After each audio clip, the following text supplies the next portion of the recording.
নমস্কার বন্ধুরা, আমাদের channel Bong family kitchen and lifestyle থেকে আপনাদের সকলকে স্বাগত জানিয়ে আজকে আমরা বানাতে চলেছি খলসে মাছের ঝোল, যেটাকে আমরা পেঁয়াজকলি দিয়ে বানাবো, আর খলসে মাছের টক। তো প্রথমেই আমরা মাছগুলিকে খুব সুন্দর করে ধুয়ে বেছে নিয়েছি, দেন এটাকে আমরা ভেজে নেব। তো ভাজার জন্য আমরা একটু সর্ষের তেল দিয়ে নিয়েছি কড়াইতে, আর সামান্য একটু লবণ দিয়ে নিয়েছি। দিয়ে এবার আমরা মাছগুলিকে দুভাগে ভাগ করব, কারণ কিছুটা পরিমাণ দিয়ে আমরা ঝোল বানাবো আর কিছুটা পরিমাণ দিয়ে আমরা টক বানাবো।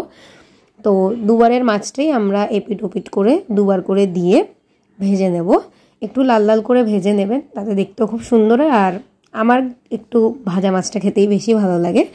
তো দেখুন আমরা মাছটাকে ভাজছি, এক পিঠ আমাদের ভাজা হয়ে গেছে। এবার আমরা অন্য পিঠটা উল্টে দিচ্ছি, যাতে দুপাশ থেকে খুব সুন্দরভাবে মাছটা ভাজা হয়। তো দেখুন আমাদের এইবারের মাছটা ভাজা হয়ে গেছে। এবার আমরা এটাকে প্লেটে নামিয়ে নেব। তো এখানে একটু মাথাটা খুলে গেছে একটা একদম আছে, তো ইটস ওকে। দেন আমরা একটু তেল দিয়ে নিয়েছি, আর একটু দিয়ে এখানে আমরা কয়েকটি বড়ি, ঝোলের জন্য বেসিক্যালি কয়েকটি বড়ি ভেজে নেব। তো আপনারা চাইলে যদি বাড়িতে অ্যাভেলেবেল থাকে অবশ্যই দেবেন। আর যদি আপনারা বড়ির রেসিপি না জেনে থাকেন, আই হোপস আপনারা জানবেন। যদি না জেনে থাকেন, আমাদের চ্যানেলে অলরেডি আপলোড আছে, আপনারা চাইলে দেখে নিতে পারেন। তো বড়িগুলিকেও আমরা একটু লাল লাল করে ভেজে নেব। তো দেখুন ওই 1 থেকে 1.5 মিনিট মতো ভাজলেই হবে, নইলে বেশি ভাজাটা আবার একটু খারাপ হয়ে যায়। তো এইটুকুই ভেজে নেবেন যেটুকু আমরা দেখিয়েছি। দেন এখানে আমরা টকের জন্য একটু সর্ষে ফোড়নটা দিয়ে রেখে দেবো। তো আমরা সেজন্য সর্ষের তেলের ওপর একটু 2 চামচ মতো সর্ষে ফোড়নটা দিয়ে নিয়েছি। দিয়ে এটা একটু ভেজে উঠলে তখন আমরা এটাকে তুলে রেখে দেবো, কারণ আমরা টকটা পরে বানাবো, আগে ঝোলটা বানিয়ে নেব। তো দেখুন আমরা এখানে এটা তুলে রাখছি ফোড়নটা। তো আপনারা চাইলে এখনও তুলে রাখতে পারেন, এবং চাইলে এই রেসিপিটা পুরো আলাদাভাবে পরে করতে পারেন। আমরা দুটো একসাথেই করেছিলাম, এই জন্য আপনাদের সাথে দুটোই শেয়ার করেছি। দেন আমরা এবার ঝোলের মাছটা ভেজে নেব। মানে একসাথে দুটো তো আর ভাজিনি, আগে পরে একটু ভেজেছি।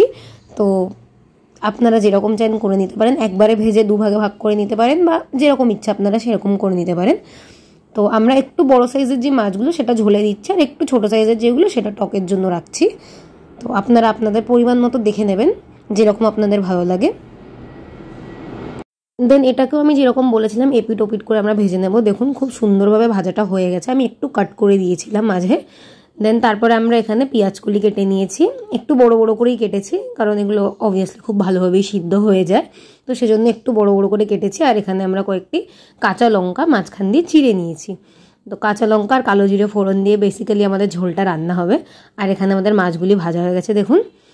দেন এরপরে আমরা যেরকম বলছিলাম যে ঝোলের যেই ফোড়নটা, এবার ঝোলের ফোড়নটা দিয়ে নেব। তো তার জন্য প্রথমে আমরা এখানে কালো জিরেটা দিয়ে নিয়েছি। তো কালো জিরেটা আমরা একটু সামান্য তুলে রেখে দেবো, পরে এটা যদি আমরা ঘষে দিই, তো খুন্তির তলা বা হাতার তলা দিয়ে, যদি খুন্তির তলা দিয়ে তো হবে না, মানে হাতার তলা দিয়ে আপনারা যদি একটু ঘষে দেন, তাহলে সেন্টটা খুব সুন্দর হয়। তো এটা একটা ছোট্ট টিপ বলতে পারেন। তো সেজন্য আমরা একটু ফোড়নটা তুলে রাখছি। আর যতটুকু আছে তার মধ্যে আমরা যেটা পেঁয়াজকলিটা আমরা কেটে রেখেছিলাম, ওই পেঁয়াজকলিটা আর তার আগে কাঁচা লঙ্কাটা দিয়ে একটু ভেজে নেব। তো কাঁচা লঙ্কা আর কালো জিরের গন্ধটা খুবই সুন্দর লাগে। দেন তারপর আমরা পেঁয়াজকলিটা দিয়ে নিচ্ছি, দিয়ে এবার এটাকে আমরা একটু ভেজে নেব। যেরকম আমি বললাম, এই রেসিপিটা আমার কিছুদিন আগে তোলা, কারণ এখন পেঁয়াজকলি অতটা অ্যাভেলেবেল নেই। যখন অ্যাভেলেবেল ছিল এটা তখনকারই রেসিপি, কিন্তু আমার যেহেতু পরীক্ষা ছিল আর একটু অন্য কাজেও ব্যস্ত ছিলাম, তো সেজন্য আমি এতটা দিতে পারিনি এই ভিডিওটা একটু লেট হয়ে গেল দিতে। তো আপনারা অবশ্যই দেখেও বলবেন আপনাদের কেমন লাগলো ভিডিওটা। দেন দেখুন আমাদের মোটামুটিভাবে ভাজা হয়ে গেছে পেঁয়াজকলিটা, এর থেকে বেশি ভাজবো না, তার কারণ এটা এখনও ঝোলের মধ্যে সিদ্ধ হয়ে যাবে, তো বেশি ভাজার কোনো প্রয়োজন পড়বে না অতটা। দেন আমরা এখানে সামান্য একটু লবণ দিয়ে নিয়েছি, আর একটু হলুদ। লবণটা পরে আমরা একটু দেখে নেব যখন ঝোলটা হবে, তখন যে লবণ যদি বেশি কম হয় তখন সেটা ম্যানেজ করা যাবে। দেন এটা দেখুন, এখন যদি আপনারা যতই হলুদ দিন না কেন অতটা বুঝতে পারবেন না, তার কারণ এখানে প্রায় পুরো জিনিসটাই আমাদের সবুজ রঙের, তো সেজন্য বোঝা যাবে না। দেন এখানে আমরা একটু জল দিয়ে নেব। জলটা আপনারা আপনাদের পরিমাণ মতন দেবেন, যেরকম আপনারা ঝোলটা চান সেরকম জলটা দেবেন। এটা নর্মালি ঝোল হবে, তো একটু জলটা বেশি দেওয়াই ভালো, ভাত দিয়ে খেতে ভালো হয়। তো আমাদের এখানে জলটা এইটুকু দিয়েছি। দেন আমি যেরকম বললাম হলুদটা এখন বোঝা যাবে না, আমরা জলটা দেওয়ার পর হলুদটা বোঝা গেছে, তো তখন আমরা আরেকটু হলুদ দিয়েছি আর একটু লবণ। দেখুন এটা যেরকম কালারটা এখন বোঝা যাবে না, যেরকম বলছিলাম যে যখন এটা ফুটে উঠবে তখন কালারটা খুব সুন্দর বোঝা যাবে। তো সেই হিসাবে হলুদটা দেবেন, কারণ হলুদটা তো এখন বোঝা যাচ্ছে না অতটা, কারণ এখন মনে হচ্ছে হলুদটা কম, কিন্তু যখন ফুটবে ঝোলটা তখন বোঝা যাবে। তো এই যেরকম বলছিলাম, দেখুন এটা প্রায় 5-7 মিনিট পরের ভিডিও, আমি একটু কেটে দিয়েছিলাম, মানে ভিডিওটা অনেক লেন্দি হয়ে যাচ্ছিলো, তো সেজন্য এখন খুব সুন্দরভাবেই বোঝা যাচ্ছে যে হ্যাঁ হলুদের পরিমাণটা একদম পারফেক্ট আছে। দেন আমরা এখানে মাছগুলিকে দিয়ে দেবো। বড়িগুলিকে একটু পরে দেবেন, কারণ বড়িগুলি হয়তো ভেঙে যেতে পারে, তো সেজন্য বড়িগুলি একটু পরে দেবেন, আগে মাছগুলিকে দিয়ে একটু ফুটিয়ে নেব। তো দেখুন এখানে আমাদের মাছটা খুব সুন্দরভাবেই ফুটছে মোটামুটি। দেন আমরা এখানে বড়িগুলিকে অ্যাড করে দেবো। এরকম পর্যায়ে বড়িগুলি অ্যাড করবেন, নইলে ভেঙে যাওয়ার সম্ভাবনা থাকে, যেটা ভালো লাগে না। আমরা অবশ্য ভেঙেই খাবো, বাট তাও দেখতে একটা সুন্দরের ব্যাপার আছে, সেজন্য আর কি বললাম। তো দেখুন আমাদের এখানে যেই আমরা কালো জিরেটা তুলে রেখেছিলাম ওটাকে আমরা এইভাবে একটু ঘষে দিচ্ছি, এতে সেন্টটা এবং গন্ধটা খুবই সুন্দর হয়, সেন্ট গন্ধ একই জিনিস, খুবই সুন্দর হয়। দেন এখানে আমরা একটু কাঁচা তেল দিয়ে দেবো ওপর থেকে, এটাও খুব সুন্দর টেস্ট লাগে বলেই দেওয়া আর কি। এবার আমরা যে ফোড়নটাকে ঘষে রেখেছিলাম সেটাকে আমরা একটু ঝোল দিয়ে ওর মধ্যে জিনিসটাকে ঝোলের মধ্যে অ্যাড করে দেবো। তো মোটামুটি আমাদের এখানে ঝোলটা রান্না প্রায় শেষ, একটু ফুটে গেলেই জাস্ট হয়ে যাবে, আর তেমন কিছু নেই এতে। তো দেখুন দেখতে খুবই সুন্দর আর খেতে খুবই টেস্টি হয়েছিল। আপনারা জানি না বিশ্বাস করবেন কি না, সেজন্যই বলছি একবার অবশ্যই বানিয়ে দেখবেন, আশা করছি খুবই ভালো লাগবে। দেন আমাদের ঝোলটা এখানে হয়ে গেছে, এবার আমরা টকের প্রিপারেশন নেব। তো প্রথমে ভাজা মাছগুলির মধ্যে আমরা এখানে তেঁতুল জলের মধ্যে গুলিয়ে রেখেছিলাম সেটা দিয়ে দিচ্ছি।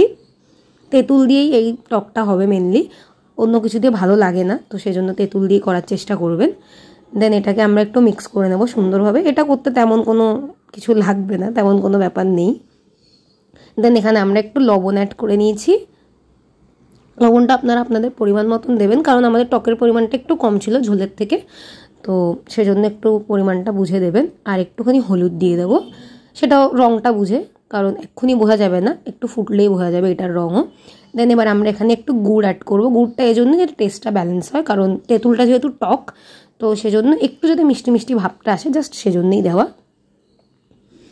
তো দেখুন আমাদের এটা আস্তে আস্তে ফুটছে, মাছটা যেহেতু ভাজা আছে তো সেরকম প্রবলেম হবে না। দেন এখানে আমরা যে সর্ষে ফোড়নটা দিয়ে রেখেছিলাম প্রথমে, সেইটা আর যে তেলটা ছিল তার সাথে, মানে ফোড়নের সাথেই যে তেলটা ছিল সেটা এখানে দিয়ে নিলাম। তো মেনলি এটা কমপ্লিট বলতে গেলে, আর এতে তেমন কিছুই নেই। তো আমাদের আজকের রেসিপিটা এখানে শেষ মোটামুটি। তো দেখুন এটা আমাদের টক, যেটা দেখতে জানি না কতটা ভালো লাগছে, বাট খেতে খুব টেস্টি হয়েছিল। আর এটা আমাদের মাছের ঝোল। তো দুটো জিনিসই খেতে অসাধারণ হয়েছিল, আপনারা অবশ্যই একবার ট্রাই করবেন, আশা করছি আপনাদের খুবই ভালো লাগবে। এবং আমাদের ভিডিওটি যদি ভালো লাগে অবশ্যই ভিডিওটিকে লাইক করবেন এবং চ্যানেলটিকে সাবস্ক্রাইব করে আমাদের সাথে থাকবেন। তো বন্ধুরা দেখা হচ্ছে পরবর্তী ভিডিওতে, ততক্ষণের জন্য ভালো থাকবেন, সুস্থ থাকবেন, নমস্কার।